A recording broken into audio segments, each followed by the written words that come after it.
Hi everyone, it's Ian here. Welcome to this Authority Tribe Facebook Live broadcast. Hope you can hear me. I am just going to check. So if you can hear me, just type hello or I can hear you or something like that into the Facebook comments. For Heather, who's not sure how to join, you don't join, you just hang around on the Facebook and the Facebook Live video actually comes up. Yo, okay, so Jeff said yo. Mark, hopefully you can hear the sound now. That was just me not realizing I'd started the broadcast a few seconds ago, which was why there was no sound. Heather can hear me, Marie-Eve can hear me, etc., etc. Excellent, good.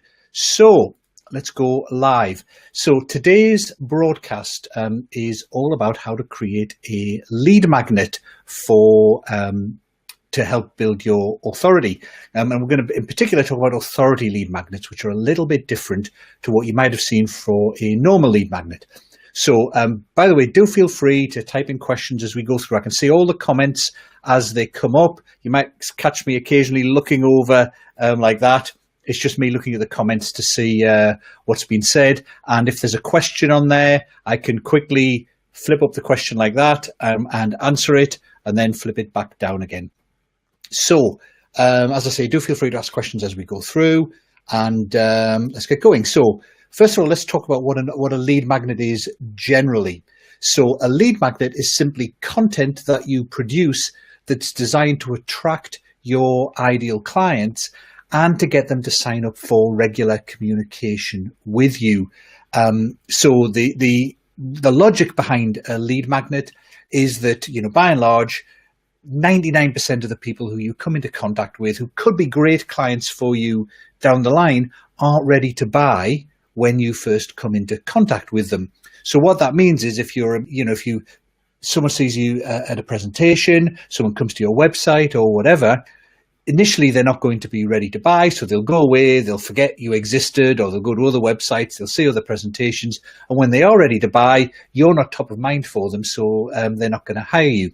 The idea of a lead magnet is to get people to sign up for regular communication so that you communicate with them on an ongoing basis. It's usually via email, but these days it could be joining a Facebook group, a Facebook Messenger bot. You could write to them, whatever.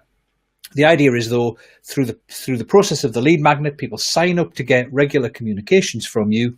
And that means you can keep communicating, keep nurturing your relationship, building credibility, building trust, so that when they are ready to buy, then you're the person they think of first and you're in pole position, and the chances are you're the person they're going to hire.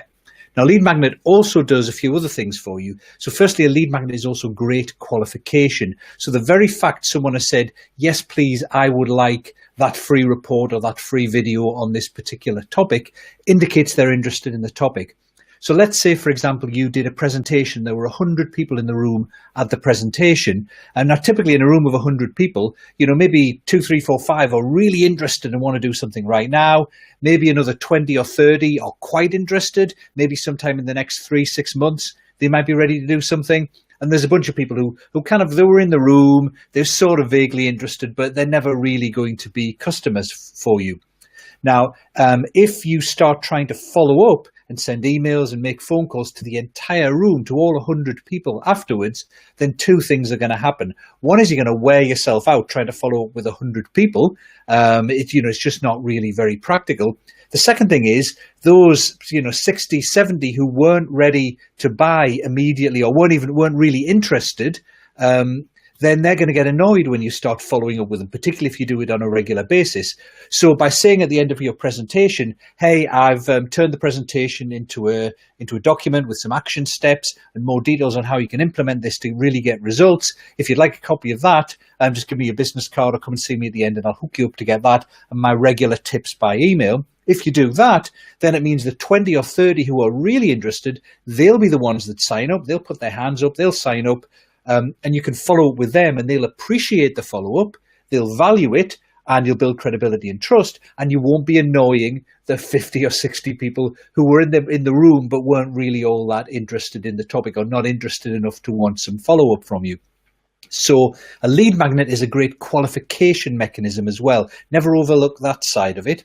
It's also, of course, value in advance. It's a really great way to get your relationship off with your potential client kind of on the right foot. So instead of their first interactions with you being you trying to sell them something, their first interactions with you are you giving value, you giving them something useful.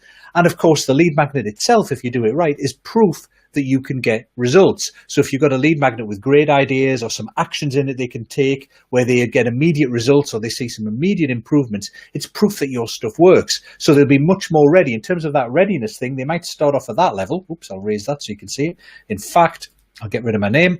So their readiness might start off at that level, but after your lead magnet, it's not up there, but it's gone up from there to maybe there. So there's a significant increase in the kind of level of credibility you have as a result of your lead magnet. And finally, and don't overlook this, most of us are much more comfortable giving away something valuable for free to our potential clients, and we feel good about that, than we are at pitching or selling to them.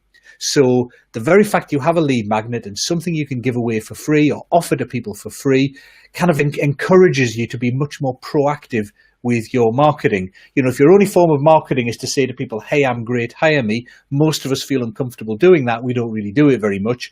If your marketing is, hey, I've got this fantastic free report that'll help you save some costs, get some new customers, do X, Y, and Z, then you feel happy about it and comfortable about it, you feel good about it, you're much more likely to do it. So that's a traditional lead magnet. Or that's what a lead magnet is. Now, there are really, I found two forms of lead magnet. There's a traditional lead magnet, or what I call a door opening lead magnet, and an authority lead magnet. So a door opening lead magnet, the real emphasis, the focus there is just on getting the lead. So it's offering something for free. And in a way, it doesn't matter what it is, as long as people find it attractive and sign up for it, and then you can follow up with them. So there, it could be something really quick and simple, a checklist, a cheat sheet, something nice and easy. So if you go to the web and you search for, best practices for lead magnets, you'll see very often you're encouraged to do something very short and punchy that gives instant gratification. And that's great in terms of getting a lead. But when you're trying to position yourself as an authority, I found that you want something more. Because it's not just good enough to get a lead and to have someone on your email list that you can follow up with. I'm sure we've all signed up for lead magnets where we've kind of got the free report sounded brilliant. They sold the sizzle and it's, that'll be really great. It's 5 fantastic ways I can grow my business. And then you download it and the sizzle was much more attractive than the steak, because you download it and you go, oh, I know all those. They're not all that good. I've tried those, not really had great results with them. There's nothing new there. And then you're immediately disappointed. So they've got you as a lead. It worked as a lead magnet because they have you. They can follow up with emails, but it didn't work to establish your authority.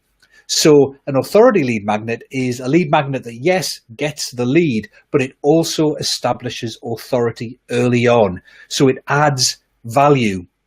So that means that, firstly, an authority lead magnet has to reflect your distinctive point of view, because your distinctive point of view is about value, but it's also about being unique and it's about being disruptive. So if someone gets an authority lead magnet, then it's not going to be a repeat of what they've seen from other people, because it's reflecting a unique, distinctive point of view, and it should shake them up. It should set some light bulbs going. And I would always, there's always a trade-off between the size of the lead magnet and the instant gratification angle, and giving them something more satisfying that's really going to make them think, you know what, this person really knows their stuff. I got a tremendous amount of value from this. So it's perfectly fine to have a normal lead magnet that gets someone on board as a lead and you can follow up with emails that just shares commonly held information, commonly known information that happens to be useful. So I think the classic lead magnet that the lead pages folks always used to talk about was their checklist for the 3 pieces of equipment you need to make great videos. Now, you downloaded that and it saved you time. You didn't have to go and look up for yourself what the best pieces of video equipment were, the software, the hardware, etc. So, you were satisfied, you got value from it, but it didn't establish them as authorities in the form of in the field of video, because you could have found that information anyway. They just saved you time and it was valuable, and you're now a lead and they know you're interested in making online videos, but it hasn't established them as real experts. For an authority lead magnet, you want something that is different to what everyone else is saying and establishes you as an expert in your field. And often that means you have to make it a little bit meatier than just a checklist or a cheat sheet. Maybe You can do it as a checklist or a cheat sheet, something short. If you really work on it, get something insightful and new into a short format. But often you have to put a bit more in. It has to be a slightly longer video or a document. So I'm just going to check. As I say, do feel free to ask questions as we go along, but hopefully that's made sense so far, just in terms of what a lead magnet is and the slight difference with an authority lead magnet. I'm going to go on in a second to talk about different types of lead magnet and what makes a really effective lead magnet. So any questions yet, just type them in. I'm going to have a quick sip of my drink.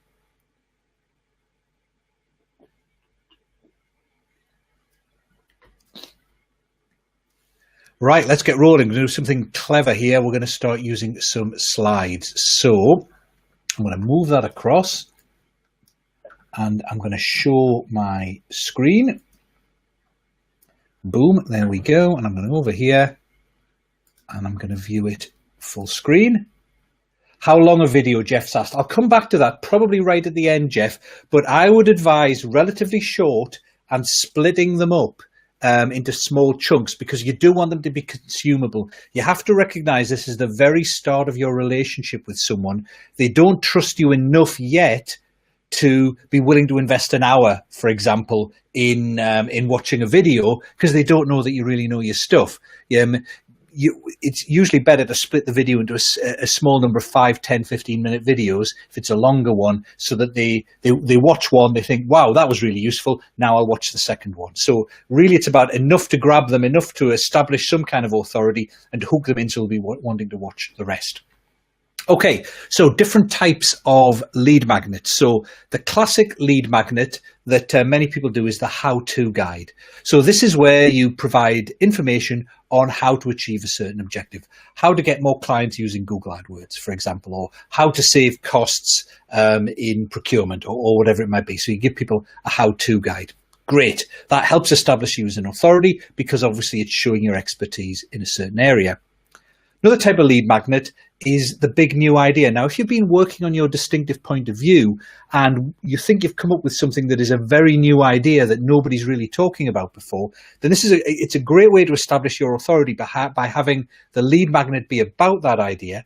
And if that's the case, you don't need to have so many details in it. The value isn't in the details of implementing the idea, it's in the idea itself. So if you think of someone like Seth Godin's permission marketing, when he first came up with it and first started writing about it, yes, there's a book about it now, but initially he was just floating the idea and said, hey, wouldn't it be a good idea if instead of kind of blasting marketing out to people, we got their permission first to market to them by asking them, to sign up for something. That's all you need really for the big idea. And then people are able to think, oh yeah, how would that work? Oh, I can see how that would work in my circumstances, etc. So if it's a brand new idea with something really valuable in it, you don't need the how-to details to be of value to people. It's the idea itself that's valuable. Now, related to a big new idea is a manifesto. So a manifesto is essentially, it's a big new idea, but with a moral imperative. So with a manifesto, you're not just saying to people, hey, here's a great new idea that might help you get better results in your business.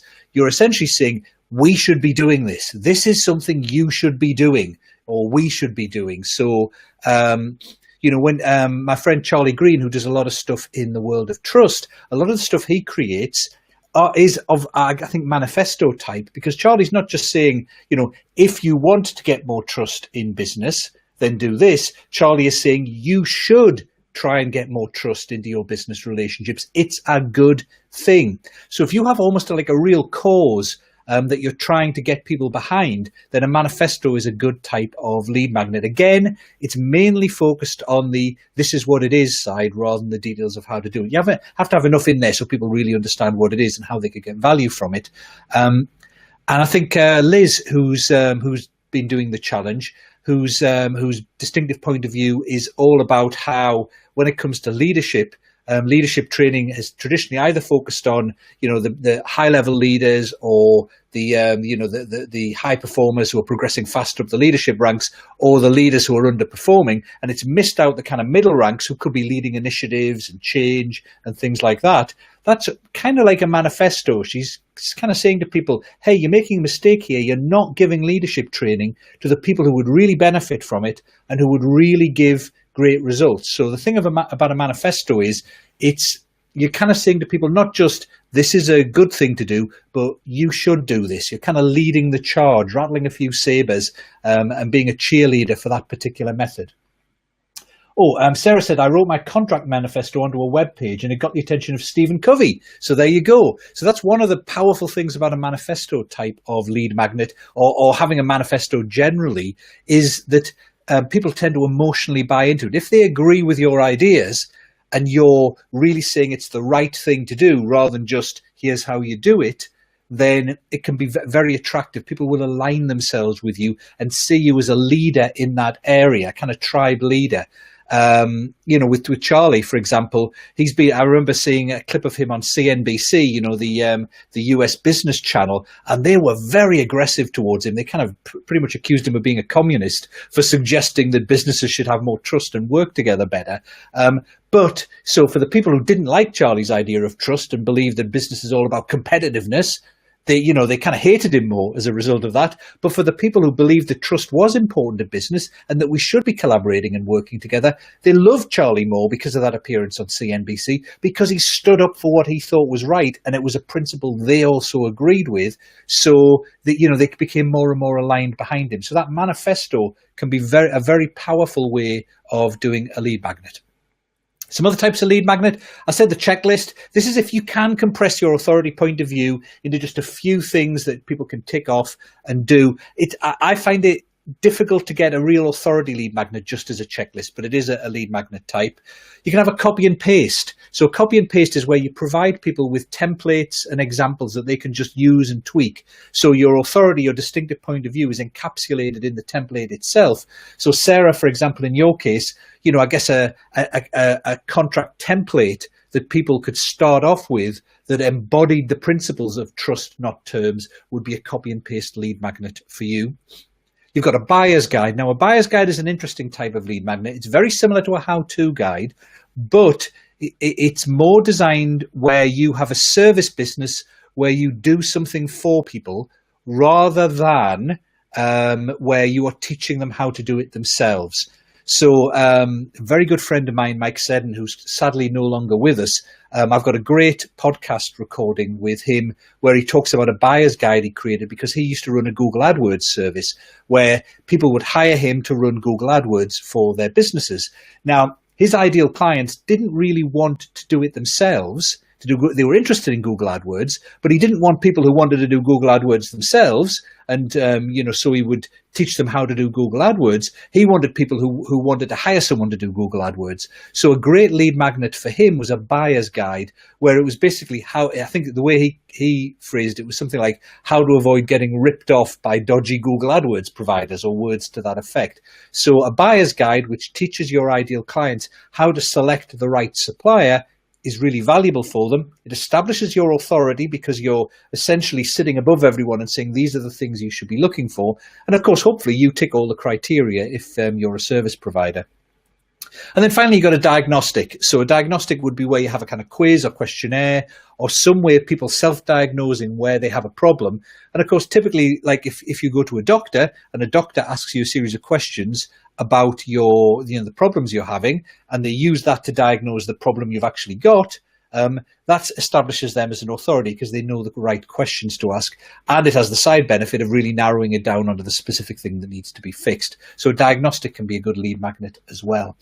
We've got Joe. Over the years, I've made lead magnet with low results. Yeah, it depends on the lead magnet. Joe, if you've been doing lead generation for people, then probably the best lead magnet for you, I'm going to use some really advanced technology here. How cool is this? Probably the best lead magnet for you is the buyer's guide. The trouble with a how-to buyer's guide, for example, that many people use if you're in a service business rather than a teaching business, like you're a trainer or an online marketer, the problem with a how-to guide is you're essentially teaching people how to do stuff. And the people who want to know how to do stuff themselves are not your ideal clients. You want people who want to know enough about it to know what it is, but who really want you to do it for them. In which case, a buyer's guide can often be a better lead magnet than a kind of how-to guide. But the other reasons why. So Jeff has said, are ebooks less effective nowadays? Jeff, I think there's been a growing expectation or growth in terms of kind of quality expectations. So I would say I would rarely do a really long ebook. A short ebook or report or manifesto, etc., that's text, I think still works really well. So my 21-word email wasn't really an authority lead magnet. It was just a standard lead magnet, but it worked incredibly well because it was immediate value for people. Now that was a kind of copy and paste lead magnet, but it was in an ebook. It was a little, I think it was about 20 pages, but the text was big, so it was it was a 5-page ebook, but expanded so people like me who are half blind can read it on the page. And it worked really well because it gave instant value. You got the report, you read it, you saw the email bit in it, the rest of the report told you how to use it, and immediately you could just copy and paste that, put in an email to send out, tweak it around a little bit, and you'd have results within a few days. So that worked incredibly well for me. I used to get a 50-60% opt-in rate to that. People used to email me afterwards saying how great it was and how helpful it had been. So it depends, partially, and we'll come on to this, it depends on how good the lead magnet is. If you've got a rubbish lead magnet, it's obviously not going to be very effective. But also the type, ebooks, written stuff still works and it's easier to get out.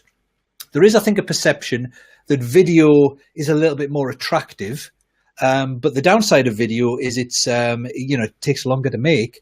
And if you make a mistake, it's much harder to redo. So usually I'd advise people to start with a written lead magnet because, if it's working or not working, you can quickly tell, you can quickly change it, get something to work. If you've done it all in video, it's kind of cast in stone, really, and it's very difficult. So I would always start with a written one and maybe progress on to video once you know that the written one's working. Let's go. So those are different types of lead magnet. Let's talk for a second about what makes an effective lead magnet. I'm just going to preview next. Yeah, so we're good. Get rid of that and switch to me. Has that worked? Is it me? Is it no? It's still there. Hooray, I'm back. Okay, so what makes a really good lead magnet? There are a couple of different things you need in a lead magnet for it to be effective. I'm going to drag this screen over so I'm not looking over to the left when I am presenting. Excuse me. There we go. So a couple of things that make a really effective lead magnet. The first is it's really that it's got to be valuable. So I hope it goes without saying, but your lead magnet has to deliver real value to people. So when people get your lead magnet, whether that's a video or whether it's a short report or whatever it might be, an audio, once they've consumed it, they have to be able to get value from it quickly. You start off there in terms of trust and credibility. You need to be there after they've consumed your lead magnet. That's why the normal lead magnet folks say, you want it short and instant gratification because you want to quickly progress to a higher level. Now, value can come in many forms. So the perfect form of value is results. That's why the 21-word email worked really well for me because people would download the 21-word email, they'd get the template. If they were very proactive, they could send it out within an hour and they could start getting results, feedback from potential clients saying, yes, I'll have a meeting, or yes, let's talk about that. So that's immediate, real, tangible value for them. Now, it doesn't have to be such tangible value. It can be intangible value as well. So if you provide them with a report or a video that casts new light and gives them new ideas on a problem they've been struggling with for a long period of time, then that's value as well. So I think you may have seen that on the screen. Usually the two types of lead magnet, the two types of topic to cover in the lead magnet that work really well are, firstly, the first step in the process. So whatever your process is, Sarah, in your case, you would be working with people to help them change their contracts so they're based on trust rather than kind of legal fighting and terms. Well, that's the end goal for all the contracts. But think, what's the first step? What's the simplest first thing we could do with them that would get them some results? So it might be the lead magnet shows them how to remove legal jargon from their existing contracts or something like that, like a jargon buster lead magnet. That gives them immediate value, even though it doesn't get them the kind of final results. It is a step on the way, and it makes their contracts better because they've removed the legalese and jargon. Now, obviously, I'm just guessing here at whether that's a valid lead magnet or not. I don't know the field, but something like that's a first step would work. In a way, you could say my 21-word email is a first step lead magnet, because the long-term stuff I do with my clients is I help them, set up marketing and sales processes that get them more clients on an ongoing basis, kind of, create a system that brings in more and more leads and helps convert them into clients. Now, they don't get that from my lead magnet. From my lead magnet, what they get is an immediate injection of a couple more clients, because they go and use the email, it works, they get a couple more clients. And that's often the first step. When I'm working with people, I always like to get kind of quick hits first, quick wins, where, yes, it's great that we're working for a long-term goal, but it's nice if in the short term, you start getting some clients immediately. So quick wins, first steps, are a really good type of lead magnet. The other type of lead magnet is more of a roadmap, more of an overview. And this is a lead magnet that works on the intangible, the intellectual level, where you're working with them on something big, long term. So the lead magnet, the first problem they often have is getting their head round, what on earth am I going to do? So if you want to completely change your business and get more clients, often your first step is, I just don't know what the key steps are. I don't know what my plan would be. So giving them a roadmap or a plan is a great high value lead magnet, because that's kind of the first step they have to take. But it's an overview, it's a roadmap. It's not changing anything. They're not getting any immediate tangible results, but in their mind, they now have a much clearer picture of where they want to go. So that kind of roadmap lead magnet can be a very good one for lots of different types of businesses, where the end journey you take them on, the end results you get from working with them are, really quite big and complicated. So helping them understand what those are, that's viewed as valuable. So those are the two. How does the 5-day Facebook challenge fit with this? Perfect one, Penny. I'm going to go through the 5-day authority challenge as a lead magnet, as an example of one, a little bit later. But basically, it's a roadmap. So with the 5-day authority challenge, what I'm doing is helping people understand all the different things that go into becoming an authority, and then helping them make a plan for getting there. And that's, so, by the time you've been through the 5-day authority challenge, you are no more of an authority. You haven't done anything with clients that make you more of an authority, but you know what it's going to take, and you've got a plan. And that's the first step, really, for people. I've got a plan now. I feel more comfortable. I can see what I'm going to do. Now, I've had people report back and give me feedback that they were immediately able to change a few things, like write a couple of articles, publish something different, change the way they were describing things. But that's a wonderful side effect, that they were able to get immediate value, tangible value. But I was really going for the intangible value of clarifying what it is people have to do, so they feel comfortable, they know what their next steps are to become seen as an authority. Come back to that one, though. We'll come back to that one. So that's the first thing that makes an effective lead magnet. It has to be valuable.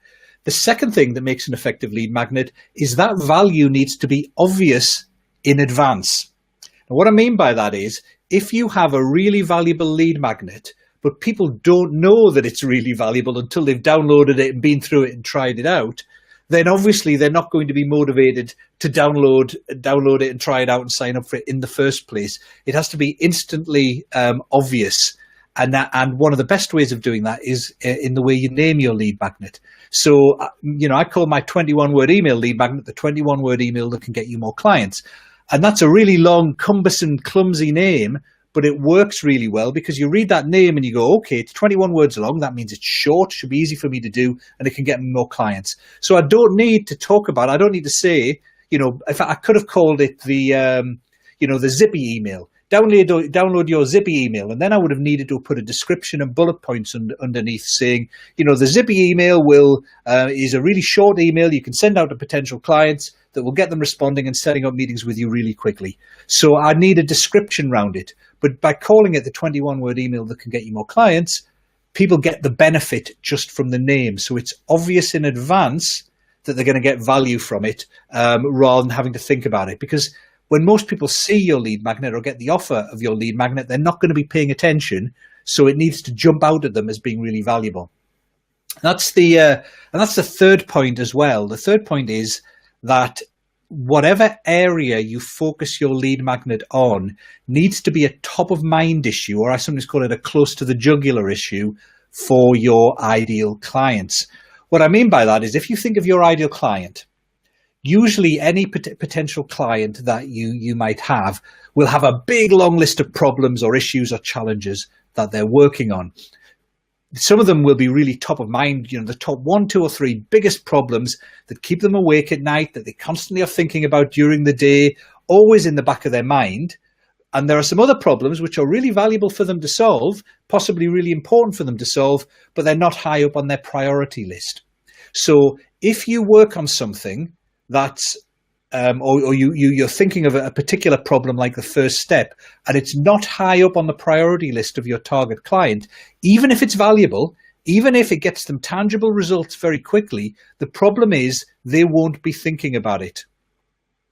Yes, Vasilis has said, I think the key to create a good lead magnet is your audience. If you really know I'm going to pop this up. I think the key to create a good lead magnet is your audience. If you really know the problems, fears, frustrations, and solutions they want, yes, or it should at least be easy to know what to create. It might be that it's difficult to create a great lead magnet for that, but at least you know what it should be about. I think that's the key to all great marketing, is really understanding the problems, fears, challenges, goals, and aspirations of your ideal clients at a deep level. Everything comes from that. So you're absolutely right, Vasilis, absolutely right there. Penny has said, meeting manifesto, virtual working manifesto, clear enough. I'm not sure you're getting the benefits across in there, Penny. And I think Heather has also pointed out the word manifesto might feel a bit jargony. So I said a manifesto. Not everyone calls their manifesto a manifesto because it might sound like politics or something like that. But in the case of yours, Penny, what benefit do they get from your meeting manifesto? Is it shorter meetings? Is it less meetings? Is it more productive meetings? You could call it the productive meeting manifesto or something like that, or the productive meeting breakthrough, whatever it might be. But the key thing is it needs to be obvious what the benefit is, not just the topic. So it's clear what the topic is, but why is that topic valuable to me? Virtual working, you might get away with because many people probably know that virtual working is good and time-saving, etc.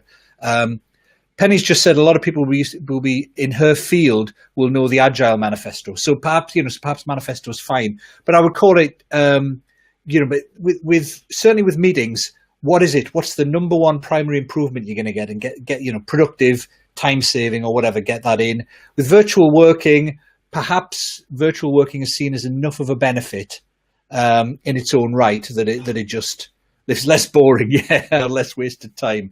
So that that could be the time-saving meeting manifesto, but productive is a good word because that covers a multitude of benefits from it. Okay. So it needs to be obvious in advance. It needs to be top of mind, as I said. So if your topic is really valuable, but it's not the first thing that your potential clients are thinking about all the time, then the truth is they're not going to notice it. Because if you think about the way you might be promoting your lead magnet, especially online, maybe it shows up in their Facebook news feed or their LinkedIn news feed. Maybe it comes up on Twitter if someone tweets a link to it. The thing is, if we're all like scrolling through Facebook or LinkedIn or Twitter or whatever, we're just kind of scanning over things. Unless we see something that relates to something that's on the top of our mind, we're going to ignore it. So even if it's an important problem for us, if it's not in our top 1, 2, or 3, we're not going to pay any attention. On the other hand, if my number one problem is saving time, I'm just overworked and overstressed, then the stress reduction manifesto or, the stress reduction guide. If I notice that and I'm feeling stress, if stress is my number one problem, stress, de-stressing, I'll click on it. If stress isn't my number one problem, I won't. So think of your ideal client and make sure that it relates to the stuff that is top of mind for them. Joseph has just asked, could you just say a brochure with the work we would do with you? Not really, Joseph, because if someone isn't ready, so a brochure of the work you do with them and the details is great if someone is ready to buy right now, because if you think of the buying process, which goes from not being aware of having a problem, being aware of having a problem, but doing research and thinking about it, to the final little step of being aware. That middle step of being aware of the problem, but not being ready to do something with it is by far the biggest one that most people are in that you can do something about. I can't remember the exact details from Google, but they did this research called the 0 moment of truth, where they looked at the number of times people were searching, and the more expensive the product, the more they're searching 6-9 months in advance. And that's the peak of their searches, is many months in advance. And they're not looking for the answer. They're not looking for a brochure. They're looking for more information, more valuable information about their problem and the different options they have and the things they can do about it and ideas for solving the problem. It's only when they get closer to the time of buying that they're interested in the kind of brochure stuff. So as a lead magnet, if you want to attract people who are in that earlier phase, you need something that's valuable to them, valuable to them even when they're not ready to buy. So that's why I say a buyer's guide. If it's early days and you're thinking, I need to buy a car, for example, or I need to hire a Google AdWords expert, and it's the early days, you don't want a brochure because that's that's one specific vendor, essentially in a biased manner telling you how great they are and what you can get from working with them. If you're in the early days of your decision, you need, what have I got to think about? How do I choose between one Google AdWords supplier and another? How do I make sure I don't get ripped off? Those are the questions going through your mind. So what you want is a lead magnet that focuses on the questions going through the mind of your ideal client in that earlier phase where they're interested in the topic, but they're not ready to buy yet. Then you can get them on board then, nurture the relationship so that when they are ready to buy, they're yours. You've already got them hooked. Interesting question from Penny. To the routes the clients find me by our virtual summits. I think a virtual summit is a lead magnet. A virtual summit is a lead magnet in its own right. It's a really high value lead magnet that requires often significant amounts of time, but because the virtual summit is split into little sections, you can sign up for a virtual summit. It's a bit like a video. Going back to Jeff's question, how long should your video be? A virtual summit isn't all the speakers presenting for 5 or 6 hours. It's the speakers split up. So when you sign up for a virtual summit, mentally you're going, okay, well, I can see that speaker is going to be really useful. I'll try that out. And if it's really good, I'll maybe watch the next one and the next one. So it's a bite-sized chunk thing. It's still a significant commitment. You might offer a different sort of, I would probably have multiple lead magnets where you have a really easy to consume lead magnet that gets people on board first for less of a commitment. I suspect the virtual summit will get a commitment from people, get a sign up from people who are prepared to give a bit more commitment. So they're really great, but there might be less of them. Right, I am going to... By the way, thanks everyone for just kind of helping each other out as we go through. What's Heather said here? The 3-word sentence that'll make sure you're never lost for words again. Yeah, that's all right. Can people give Heather feedback on that? But my gut feel is I'm quite interested in that, the 3-word sentence. Heather, what is that? What is that 3? You see, it worked. I want to know what that 3-word sentence is. So that's quite, I think that's quite an interesting one.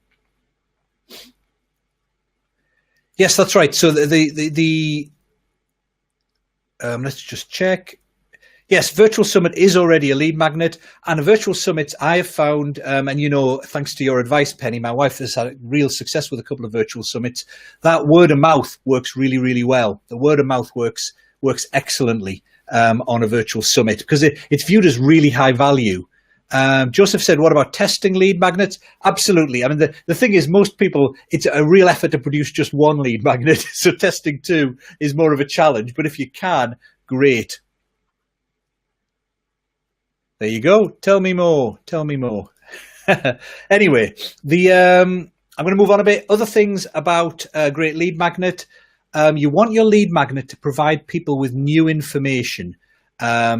You want them to give them kind of light bulb moment, an OMG moment where they go through the lead magnet and they go, oh, whoa, I'm doing it all wrong, or that's a brilliant idea, I want to try that. That's the ideal for a lead magnet. You might not always get there, but that's the ideal situation. I was just reflecting yesterday, I think it was, or maybe even this morning, on something about Liz's point of view about how this overlooked group of people who don't get leadership training. And I remembered something I'd read years ago, on sales training. It turns out it's from the Conference Executive Board, who I'm off to see in Washington on Thursday. But they'd done some research that said most sales training is either done for the star performers or the people in sales who are struggling.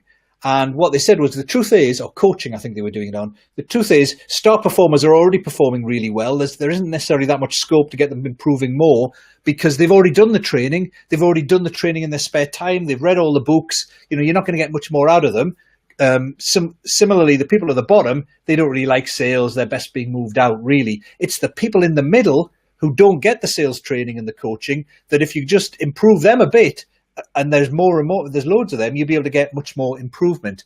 And I remembered that, and it turns out that was from 2011. So I remembered that six years later. And the reason I remembered it was when I read that, little light bulbs went off for me, and I went, oh, of course, that makes a load of sense. I hadn't thought of that before, but it makes a load of sense. So if you can have your lead magnet doing that, setting off those light bulb moments, then that's really, really good. And of course, that helps to build your authority. That's the next thing about a lead magnet, is you want it to build authority.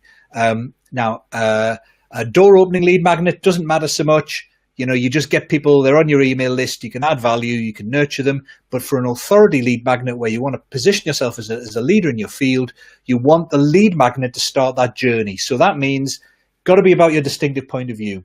Because your distinctive point of view is unique and different for you and disruptive, that means your lead magnet is going to be unique. So they're not going to download the lead magnet, like I said before, and go, oh yeah, I've seen all those tips before. Not much new in there. You're not going to disappoint them. You're going to show them new stuff they've not seen before.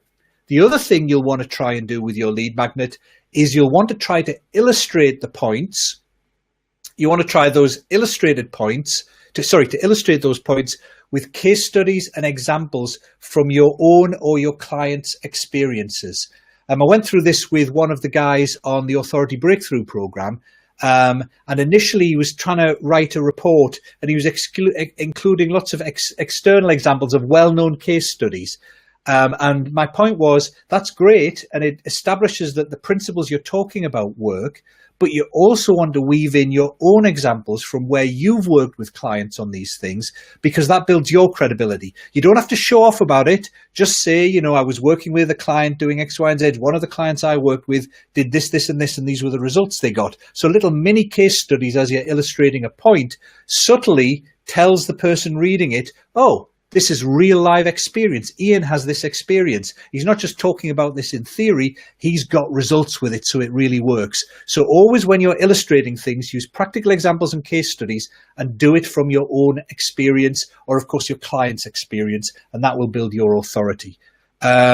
Penny's just said, I'm going into a big beer company to do a 1-hour taster session, which will be a lead magnet. Yeah, to get them to come to internal courses. Sort of old-fashioned lead magnet. Yeah, you can have, old-fashioned lead magnet is a 3-hour-long taster session, stuff like that, or a kind of strategy call type stuff. Nowadays online, we're more used to lead magnets being stuff you can give to lots of people at once that don't involve your direct involvement. But I've found that the best lead magnet, I guess you could call it, when you're working with large, Adam said, a taster session at a beer company. Yeah, what kind of tasting, Penny, did you mean? when you are working with very large companies, so if you're selling to corporate, it's often better to try and get a short meeting or a one-to-one webinar for an hour to talk through your point of view with slides and discussions than it is to send them a document.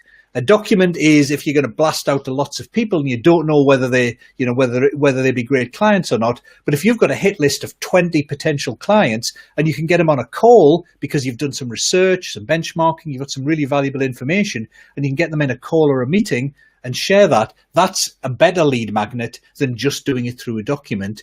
But obviously it's very labor intensive, so you would only want to do it for a really highly qualified prospect. Right. So that's an effective lead magnet. Quick bonus about lead magnets, and so that's stuff I've just talked about. Let's just summarize. It's got to have real value. It's got to be, that value has to be obvious in advance. It's got to deal with a top of mind issue. Otherwise people won't notice your lead magnet in amongst the sea of all the other stuff they're being offered. It's got to be new information that triggers light bulb moments, ideally, and it's got to build your authority. So you want it based on case studies and examples from your own experience. So those are the basic lead magnet criteria. The kind of extra bonus I would say is after you've fleshed out what you're going to put into your lead magnet based on those criteria, have a think about this. Have a think about what I call the know and feel factors. And you'll have seen this if you've read my book, Email Persuasion. Think about the know and feel factors, the things that people would need to know and feel to be ready to hire you. And just write those down. So if going back to what I think it was, here we go, oh, so a long way back, Vasilis said, this is perfect. If you've really understood your target audience, their problems, fears, frustrations, and solutions they want, and the next step from that is also to think about them. So if you've studied them and you know that, the other thing to think of is what would they need to know and feel to be ready to hire me? So that might be stuff like, well, they need to know that this, they really need to do something, that, a big change is coming, they're going to have to implement this. Or if they don't do anything about this, it'll be really costly for them, or there is a giant opportunity. They probably need to know and feel that you've got great results working with clients doing with this. They probably need to know, or at least feel that you understand them, you know what their problems are, that, you've got empathy with them. Probably need to feel that you've worked or know that you'd work with people just like them. So not only can you get great results, you can get great results with people like them. They probably need to feel that they're capable of doing it, that this doesn't just work in theory or for other people, but this will work for them as well. You probably even need to feel that they like working with you, you'd be fun to work with. If you write all those factors down, then you can think, how can I weave some of those factors into my lead magnet? And you don't put them in directly. It's kind of like words and music, lyrics and music. So the lyrics are the content of your lead magnet, the main things you're writing about. The music is how you illustrate the lead magnet, and that's how you get across some of these know and feel factors. So, for example, if you need them to know that you really, or feel that you really understand their problems and you've worked with people just like them, then the way you might illustrate one of the tips or the ideas in your lead magnet would be to give a case study. And you make sure the case study is of someone who's just like your ideal client. If you work with middle-aged female executives, then give a case study of a middle-aged female executive who you worked with, and show the things you did, and that's the content that they get, the tips from there, and show the improvements she got, and that will make them feel, oh, he or she really understands me, they've worked with people just like me. So have a think about those know and feel factors, and that will really help both increase your authority. So what do they need to know and feel to see me as an authority? But it will also help increase whether their readiness to buy from you, because you've ticked off some of those kind of issues. Right. Talked about that. Let's talk now about the contents of a lead magnet. What do you put into a lead magnet? How do you structure it? So I'm gonna jump ahead. Hide the current comment. I'm going to move the screen again, and I'm going to jump back to the presentation. So excuse me for a second. Preview, view, full screen. And oh, let's hope the technology works. Let's add the broadcast. Boom. Isn't that fantastic?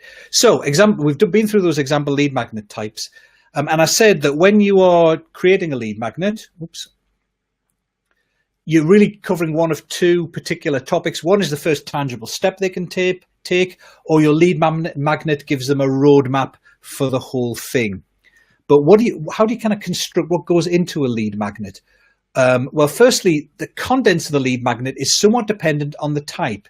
So if your lead magnet is all about a new big idea you've had, and I guess, Sarah, your trust not terms might be a manifesto or a big idea type lead magnet, then really what you're doing is you want to be showing them one main point with some examples or illustrations of that main point. You don't need to go into lots and lots of details. It's all about that one big main point. On the other hand, if you're doing a how-to guide or a buyer's guide, then it's the guide that's the valuable thing. So maybe it's 3 to 7 steps that you have to go through or 7 criteria for hiring a great Google AdWords agency, or 7 steps to rework your contract or whatever it might be. With a checklist, then it's going to be just a checklist with as many points as are needed. With a copy and paste, 1 template is enough if it's a really good template, 2 or 3, maybe up to 5. By the time you get beyond 5, you're kind of overwhelming them with choice. So I would usually do 1, 2, or 3 templates if you're doing a copy and paste type one. And if it's a diagnostic, then obviously the structure of the lead magnet is kind of, it's based around the questions you're going to ask. So in terms of an actual structure for a lead magnet, as you saw from before, it kind of depends on the type of lead magnet you're doing. But for a lot of lead magnets, you can do them in a very similar structure. So I've kind of reverse engineered the structure of a number of really successful lead magnets. So I'm going to go through the structure with you now, and then I'm going to show you that structure in an external lead magnet, and then in my own 5-day authority challenge. So usually with a lead magnet, it's important to open the lead magnet by agitating the problem. And what I mean by that is just restating what the problem is that they're dealing with. It's important not to forget, by the time they've downloaded your lead magnet or they've clicked through to watch the video, that immediate energy about, I have a problem, I want to get it addressed, it may have dissipated somewhat. So you need to remind them how big and important their problem is. And it might even be a bigger and more important problem than they think about. But also, by talking about the problem and its impacts, you're also building empathy. So going back to that thing I said in the know and feel factors, they need to understand you understand their problem.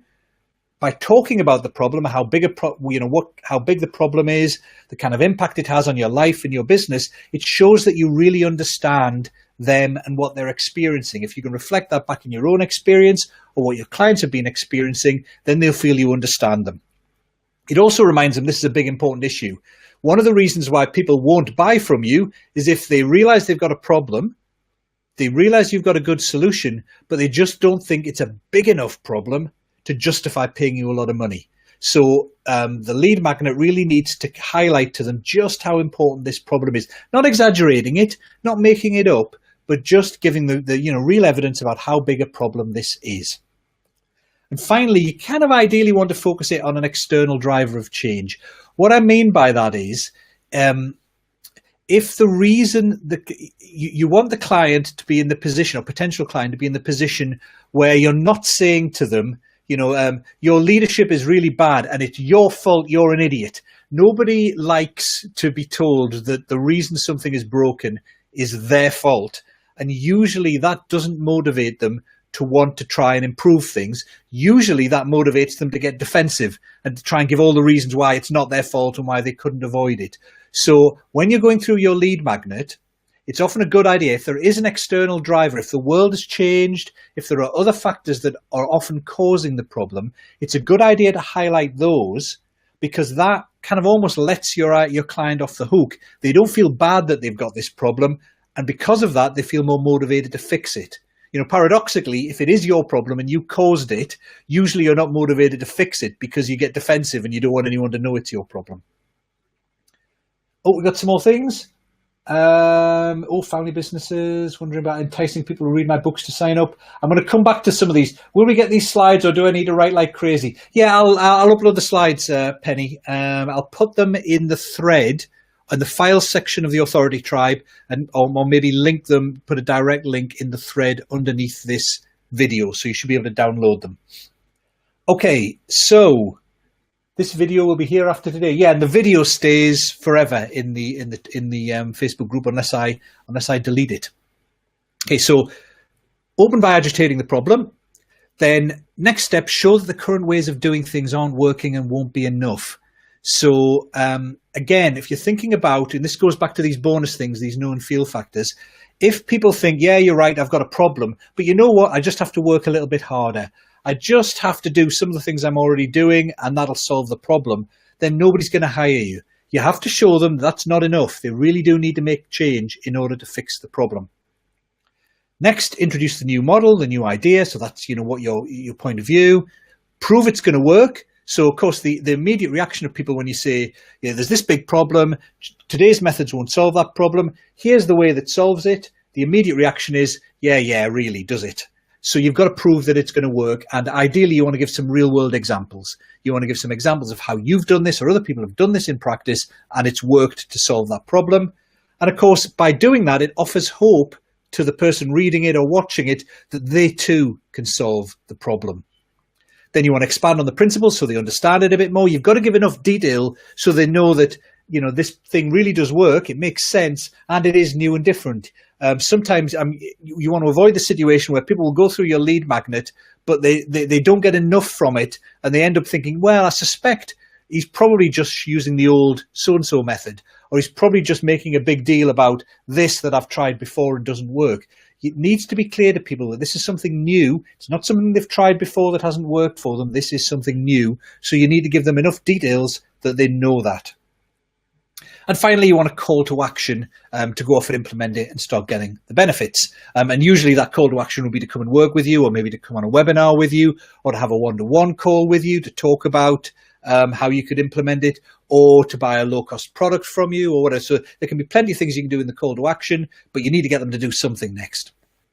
So hopefully, if that makes sense so far, then what I'm going to do is I'm going to show you some example lead magnets. So again, more clever technology. Let's go here. Let's quit out of that. Let's go to Safari. Let's view it full screen. So this is one of my favorite lead magnets to look at because it's really old.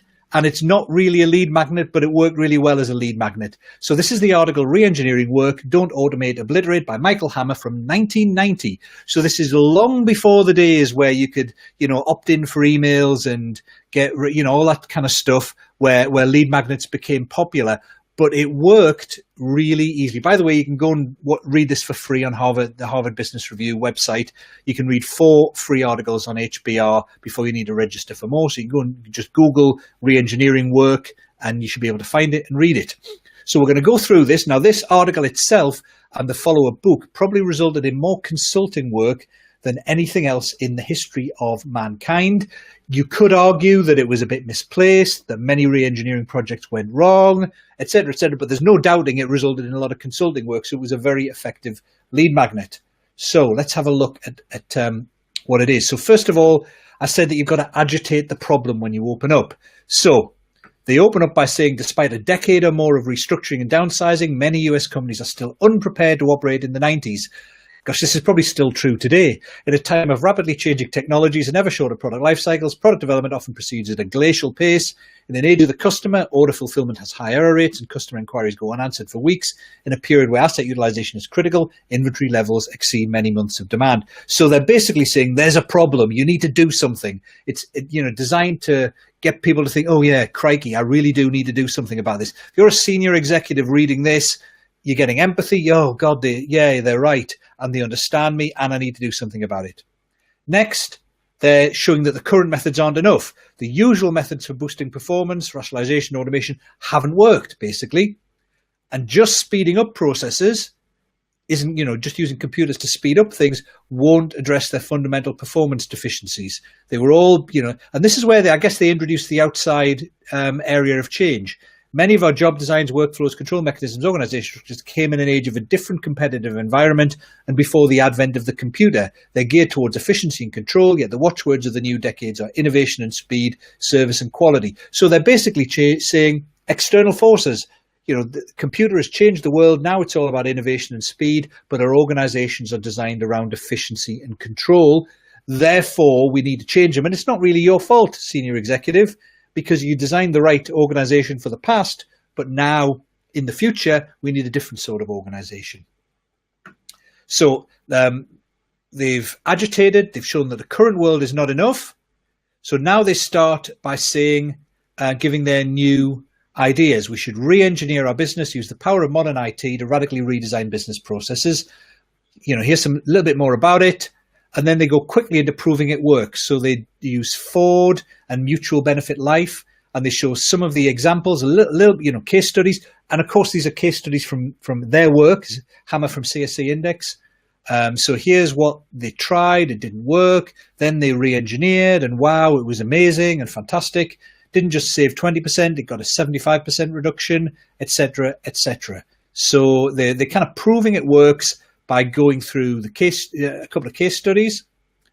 Then they expand on it. So let's talk about what re-engineering is. Here's the essence. At the heart is discontinuous thinking. And then they should kind of bullet point it, I think, to make it easier to read, but it is Harvard Business Review after all. So they've got different points in here about, looking at fundamental processes, cross-functional, keep asking why and if. Then they've got their principles here, organize around outcomes, have those who use the output of the process perform it, etc., etc. So they're basically expanding on the ideas, showing people that it's a new way of working. It's not just rebadged efficiency. It's a new way of working. So it is different. And then they re-stress the benefits down here. Think big. You get really big benefits, huge benefits in Mutual Life and Ford. Therefore, you should, we've got the tools to do what we need to do. Let's go ahead and do it, basically. If managers have the vision, re-engineering will provide a way. And obviously what then happened is people phoned up CSC Index, phoned up Hammer and said, we want to do it. They may have gone through a longer process than that, but basically it was a lead magnet to get people to contact them, to start talking about working with them to do re-engineering. Yes, as Carolyn said, is that showing up? Yep. So repeating the same old stages over and over again is the definition of insanity. Exactly. So basically, I think if you read that HBR article and look at the structure of it, it's not kind of a formal lead magnet where people have to sign up and all that kind of stuff to get it. It was published in a print magazine many years ago, but you'll see the structure is exactly what's needed in a good lead magnet. Tell them about the problem, build empathy, and show them they've got to do something. Show them that the existing way they're trying to solve the problem isn't going to work. Tell them what your new solution is, prove that your new solution works, give them a bit more details of the new solution, and then give them a call to action. And that makes a really effective lead magnet. So that was HBR. What I'm now going to do, hopefully, is exit the full screen. I'm going to switch to the slides again, and I am going to show you an example from my stuff. So right at the start, can a blog be a lead magnet, John said. I'm going to show that up. Yes, as long as, in the proper sense of a lead magnet, you want people to sign up so you can follow up with them on an ongoing basis. So what some people use as a lead magnet is a blog post, but with what they call a content upgrade at the end. So a content upgrade is extra stuff you get if you sign up. So you might have a really good blog post, and at the end you say, if you want my full diagnostic guide with the extra 7 steps, then sign up here. So there people are using a blog post as a lead magnet, so people can read the bulk of it for free, but then for the extras, the bonuses, they've got to sign up. Once they've signed up, you can then email them follow-up material, build credibility and trust, send them more useful stuff, keep top of mind so they'll be ready to hire you. So don't just write a blog, use a blog as a lead-in to people signing up so you can follow up with them. All right, so that was the example structure. Let's look at the 5-Day Authority Challenge. So if you think back to, hopefully you've been through the 5-Day Authority Challenge. If you haven't, you should. So what do you get in it? So day 1 of the 5-Day Authority Challenge, the first thing I talk about is the value of authority. So, why would you want to be an authority? How valuable it can be, both in terms of you get paid more, you're more in demand, that gives you more freedom, you work on the kind of interesting work you want to do. So that was agitating the problem. Now, it wasn't a problem, it's an opportunity, but it's the same thing. It's showing people being an authority is a really valuable thing to do, Because if people don't believe that, if people are kind of casually signed up for the challenge just to see what it's like, and they don't buy into the fact that they want to be an authority, then it's kind of game over. Nobody's going to go any further if they don't think it's a good thing. So you need to establish first the value of what it is you're suggesting.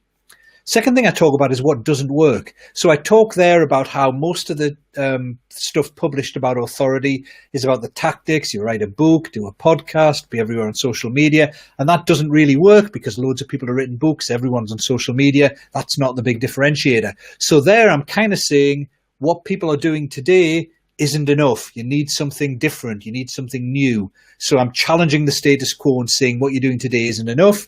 And then I show them the new idea itself. So the 3 keys to authority, my 3 circles with a distinctive point of view, go directly to ideal clients and build a platform for follow-up. Those are the 3 things. And that's introducing my new idea.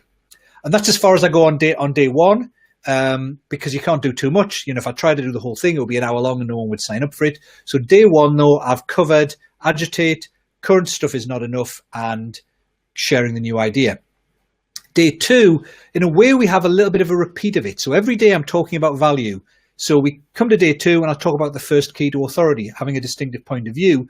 But I go back a little bit and say, look, here's why having a distinctive point of view is important. Because again, if people don't buy into the fact that having a distinctive point of view is vital, then they're not gonna do it. So here's why having a distinctive point of view is vital.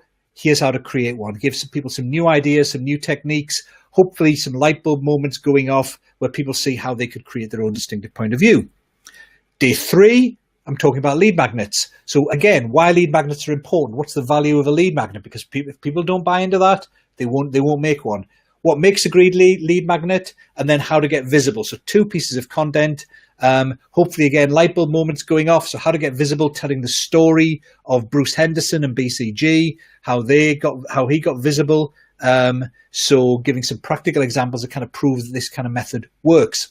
Day 4, same again, why follow-up is important and the best ways to follow up, talking more there about my experience and how that worked, so building some credibility for me.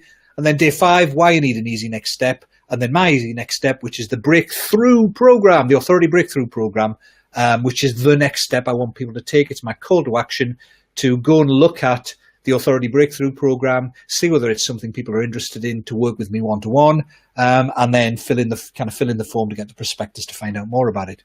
So my challenge in many ways works exactly the same as pretty much any good lead magnet in terms of the structure. So I'm just going to bring, I'm going to bring this over so I can see if we've got any more questions. Oh, excuse me. Hey, look, you can see the, isn't that fantastic? This is Be Live, by the way. This is the control panel. If you're ever thinking of using BeLive.tv, this is the control panel you get, and you can share screens, add photos, you can add guests, bring them all in. You kind of drag them up to the top here. And these are the comments, so I can show the comments, and there it goes. But what I'm going to do right now is just take that away, and it's just going to shift to me, and I'm going to show my name just in case you've forgotten who I am. Okay, so that's the structure of a good lead magnet with a couple of examples. I'm just going to try and find where I am in my agenda. What I wanted to talk finally about goes right back to Jeff's question from the start, which is about the format.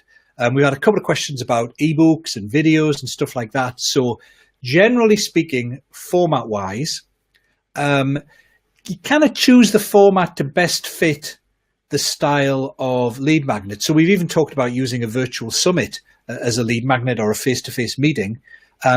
Typically, the higher the value of the individual potential client, the more you're going to invest per person to bring them on as a client. So if you only work with 5 clients a year and they pay you a fortune each, and you only you only go for 10, 15 prospects a year, you can afford to do that through face-to-face meetings, taster sessions, all that kind of stuff, because you're not doing very many of them. If, on the other hand, like me, you might have 1,000 customers in a year who are buying much smaller things from you, your lead magnet needs to reach out much broader. For most people, you usually will have a combination of both. So you'll have a lead magnet that's maybe a written document or a video that reaches broadly, narrows people down, and once people start showing an interest and emailing you and talking a bit, then you can offer them something like a meeting or a face-to-face thing. So most of us have a blended business where we want to bring people in from the web. We want to get as many qualified people through that funnel as possible. And then we might offer something more face-to-face. So typically, I am going to recommend that the easiest type of lead magnet, the best format for a lead magnet is the one you'll do. So if you are a brilliant writer or even just a passable writer, then write your lead magnet. If you love making video, you feel comfortable and great on video, then make a video. Now, if you think, oh, a video would be really great, my clients will love a video, but you feel uncomfortable, you don't know the technology, then don't do it. Really don't do it, because you'll never get it made. You want to use the format that means you will get it made. Even if you think a video lead magnet will be really high value for your potential clients, if you're going to struggle to make one because you're not comfortable, you don't know the technology yet, then don't do it. Start with a written lead magnet, and if the written lead magnet works, then move on to a video one perhaps and learn how to do that. Generally speaking, video is obviously viewed as higher perceived value. Software and tools are even higher perceived value, but they all take longer. They're all more of an investment to make. So usually the easiest lead magnet to start off with is a written one. And also a written lead magnet is very often the best way of you kind of fleshing out your ideas. So if you think you could just start the video camera rolling and you'll record a great lead magnet, you're probably mistaken. Any lead magnet, you're going to need to write things down, move ideas around, think about it. You'll come up with a first idea for a script. It'll be wrong. You'll redo it. That's much easier to do on paper than it is if you recorded a video, found out it was wrong, go and re-record it. So you could script it on paper and move all that around. But if you're going to be scripting on paper, you might as well just write a written lead magnet first. Move that around, change it, chop and change, get it so you're happy with it. It's much easier to edit a written thing. Once you're happy with that and you've got feedback from people and they're finding it really useful, then if you want, upgrade it to video. So I would usually say start with writing. And I also think, in all honesty, writing is a master skill in the sense of it's more ubiquitous.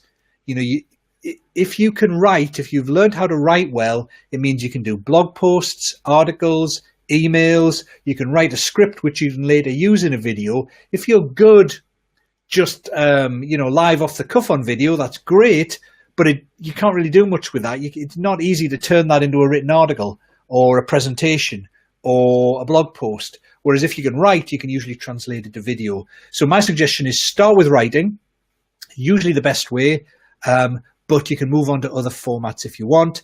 And if you are going to do video, going back to the very first question from Jeff, if you are going to do video, split it up into little chunks. Don't give people an hour-long video to watch. That's a big commitment. Give them a 10-minute video or 15-minute video. Mine are all 15. I wish they were 10, but they're about 12 to 15. Give them a 15-minute video to watch, and then another one, and then another one, and then another one. That's why the challenge format works quite well, because people sign up and it's just one short video, and if they like that, then they'll go on to the next video, and then they'll go on to the next video, etc. It doesn't feel like a massive commitment all at one time. My experience with people's time commitment, this is both with emails, watching videos, reading articles, is that it's not the total amount of time commitment that's the issue. It's the amount of time at any one given time. So if I send out 5 short, 5-minute read emails, most people have time to read a 5-minute email or a 2-minute email. They'll quickly scan. Oh, yeah. Oh, good. If I send out all those 5 pieces of content all together in one email, so it's a 20-minute read or a 25-minute read, practically no one has the time. They'd open it, they'll go, oh, I don't have the time for that, and they'd file it and never come back to it. So I can get the same amount of content in, but if I split it up into little chunks, people can always sneak in a couple of minutes if they want to, whereas sneaking 25 minutes in is a big issue. Now, if you want to get more commitment from people, like a webinar or a really long video, that's great, but do it as a second step. Get them to bite first with an easier to consume thing, a short video, a short report first, And then optionally, if they want to join your webinar or watch a longer video, that's great, but you've already got them as a lead by then. You've already got their email. You can follow up and nurture, even if they don't go and get the big thing. But usually going to the big thing straight off is too much of a commitment. Right. I have just about run out of time. I've certainly run out of slides. So what I'm going to do is I'm going to leave everyone for a couple of seconds just to type in any questions they might have. I'll kind of come back to that, come back to the questions. I'm just going to flip up the slides again. Full screen. Oh, that's not going to work. I'm going to move this over here. So keep typing questions if you want to ask a question. View full screen. And just what I want to sneak in at this point is a little sales pitch. So this is for the Authority Breakthrough Program. So as you may well know, I hinted at it every now and then, I have been running a really successful pilot of the Authority Breakthrough Program, which was where we take the stuff we've been talking about in the challenge, take the stuff we've been doing on the Facebook Lives, and obviously go into them in a ton more depth, both in terms of video training, group calls every week, and one-on-one calls with me whenever you need me. So basically, if you want to work with me personally to help you become seen as an authority in your field, I have a program to do that. It's quite an expensive program, obviously, because it involves working with me personally. But if you are interested and want to find out more details, if you go to ianbrody.com/AB, you'll go to a page which has got some more details on. You can kind of see a few more of the details and what we'll cover. And then there's a little form on there. If you put your details in there and any questions you might want to ask me and fill that in, it'll automatically send you a prospectus for the program with more details and send me your questions so I can get back to you on email. And if needs be, we can set up a call to talk about it. Authority Breakthrough Program is probably, well, really, it's the only way you can work with me one-to-one for the foreseeable future. And it is probably the best program I've ever created. I'm really proud of it. We've been seeing some fantastic results from people who are in the pilot, creating their lead magnets, creating their distinctive points of view, getting results from them already, feeling really proud of the work they've been doing. So I'm proud of the Authority Breakthrough Program. I'm kind of restarting in July. So if you'd like to sign up, you'd like to come on board and work with me directly, then Authority Breakthrough is the way to go. Obviously, my other programs still run. You can still join Momentum Club. You can still get input and feedback from me there. But the one-to-one stuff all through Authority Breakthrough. Right, that's it. I'm going to flip back to me, really. Let's have a look. There I am. And I'm going to see if there are any questions. Oh, what do we got? So we got, is a webinar a good lead magnet? Yeah, no, yes and no. I wouldn't use a webinar as a lead magnet, John. Everyone here who's on this webinar already signed up for the Authority Challenge, is already in the Authority Tribe. So those were the lead magnets, the joining the group and doing the Authority Challenge. This is the next step. So how I was talking about if you have a really long video or something like that, get them to sign up with something short first and then offer that afterwards for those interested. So there are something like 400 odd people in the Authority Tribe group. There are something like 1,000 people have gone through the Authority Challenge, but there are, I don't know, maybe 10, 20 people. By the end of the day, by the time the Facebook Live has kind of gone out and people have come in later, maybe 100 people will watch this because it takes more commitment to watch an hour-long video. So it's really high value for people, but it's a next level of commitment. So it kind of narrows down. You'll notice, for example, that in the Authority Challenge, I don't really ever talk about the Authority Breakthrough Program till the end. I don't over-pitch it. But if someone's come on a webinar and they've lasted an hour or so and they're getting great value from you, then the chances are when you talk about the Authority Breakthrough Program or your program at the end of a webinar, you're talking to people who are a lot more committed, who've put the time in, so they're much more open to any sales message you might have about working with you. So there we got. So Authority Breakthrough Program, how much does it cost? Penny said it's £700 a month. I ask for a 3-month commitment. but you can, after that 3 months, you can go for as long as you want, as long as you're still getting value, as long as you're still getting great results from it, then you can stay as long as you want. And obviously I'll still continue to work with you and to help take you higher and higher up the authority path. I think the reason I made it kind of open-ended is it depends on where you are and what you need to do. I think you can make huge progress in 3 months. Less than 3 months, I think you're only just getting going. Huge progress in 3 months, but then some people may need longer, or some people might want to get even further. They might want to kind of progress to the next level. Let's have a look. My webinars are always over an hour. Yeah, I always plan them for an hour, Penny, but there's always so much. You guys always ask so many questions that they usually go on over an hour. It depends. There is a trend. There's some people who are doing webinars that are for 3 hours, and they're taking a little break in the middle. They're doing like 3 main sections of content, 30 minutes of content, 15 minutes of Q&A, a few minutes of kind of pitching the product. Repeat again for topic number 2, repeat again for topic number 3. And those 3-hour workshops are working really well for them. You get far fewer people turning up and certainly lasting to the end. But if someone really wants to do a 3-hour workshop with you as a webinar, there's kind of a level of commitment there. So usually more of them are interested in turning into clients at the end. Thank you, Sarah. So Mark said, what sort of time commitment do you think you need? Oh, for the Authority Breakthrough Program. Usually I say to people, Mark, 2 things. In fact, it's on the, I should go and look, I should show you the page. Hang on, just to make sure I get it right. But usually what I say to people, can you see that? Yeah, usually what I say to people is, generally with your marketing, no, that's about me, not AB. Generally, you want to be spending a day a week on your marketing. Oh, it keeps adding in about. That's better. Right. So usually you want to, so normally you probably should have the criteria here. Usually you want to be spending about a day a week on your marketing just to get results from it.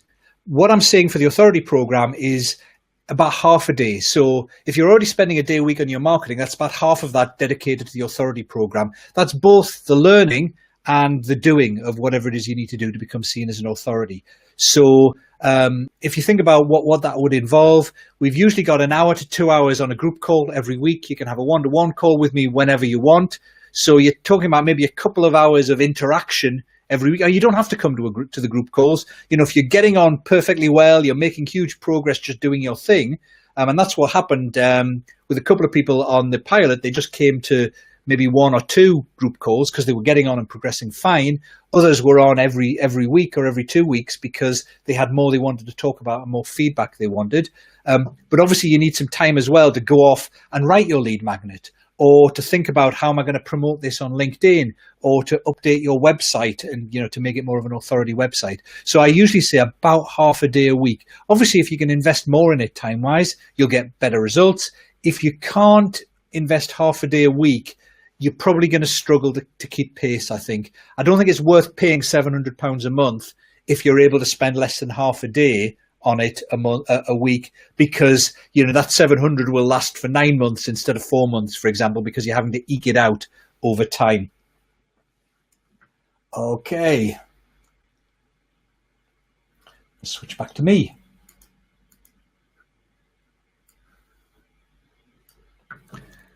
So, oh, look at that. Isn't Sarah being nice? Right.